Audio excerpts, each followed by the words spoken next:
Much more like it. It must be a bit of relief and happiness to be up there on the podium again. Yeah, sure. I mean, still we are not where we should be really, you know. I mean, the gap is still big. I wasn't really in the fight up front, and I got it a bit by luck with Porsche crashing out. But still, you got to be there, you know. But yeah, this is a good step in the right direction. We kept it together, and yeah, finished P3 overall.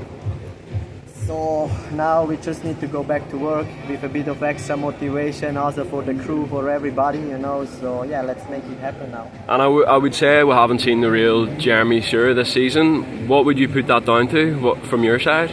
Well, it's tough to say that, but yeah, I haven't been the real me, but it's just I didn't feel one yet with the bike, you know. We tried so many things, and I mean the team is trying hard, you know. They do a really good job. It's just I've been a long time on another brand, and somehow we just didn't find the Jeremy Seewer magic yet. And the 450 class, I mean, I'm doing well, you know. It's not that I'm finishing 15th. I'm always just there, but it's like if you want to be in the top 3, it's just this is MXGP, you know. And yeah, we got to work on the setup and on the combination to find the magic. But like I said, I think today we were better.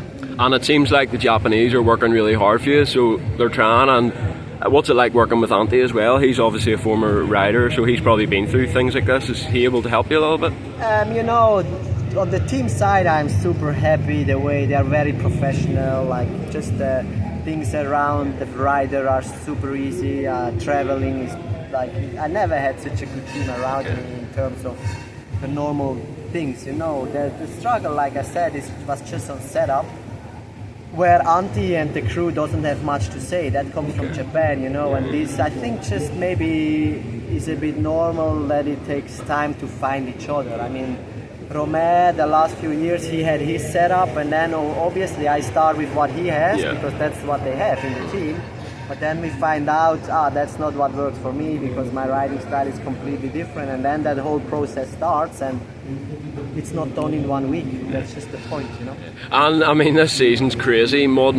Thank goodness today was dry, but you must be sick of the sight of the stuff. Oh, it's almost normal here in rain now. In the past it was raining, mud race, okay, there's 1 or 2 races a year max. Now we had like 6 or something, so it's getting normal, and I'm not really bad in the mud, so for me it's okay, but still, like, it's not really the most fun to ride a bike, you know. And when you signed with Kawasaki, there was nothing about how many years you signed. Could you just confirm? Is it a 1-year deal? Have you got options, or what's the scenario? That's actually quite open, you know. We said, okay, let's start a collaboration, and then we decide how we get along, you know, and how things work out. But I think soon we need to decide how many years this is going to be or not. And what was the track like today? Obviously so much rain. I feel like they've done a good job to keep it dry. It looked rock hard. It looked really Honestly, hard to ride. I think we are lucky we were in Maggiora with that amount of rain yesterday. Like any other track would have been still full wet now. The way how the hills are and stuff, how they can scrape the mud out on the bottom, it was okay today. Just a bit one line and stuff because that's the conditions, you know, and very hard because they kept it hard that the water doesn't go in. So second motor, a few places were super sketchy, like you said, but I think, like you said, also like they did a really good job to keep it more or less okay and safe. And I'm not sure if you would have read them, but some quotes came out from Jeffrey Hurlings during the week about MXGP safety.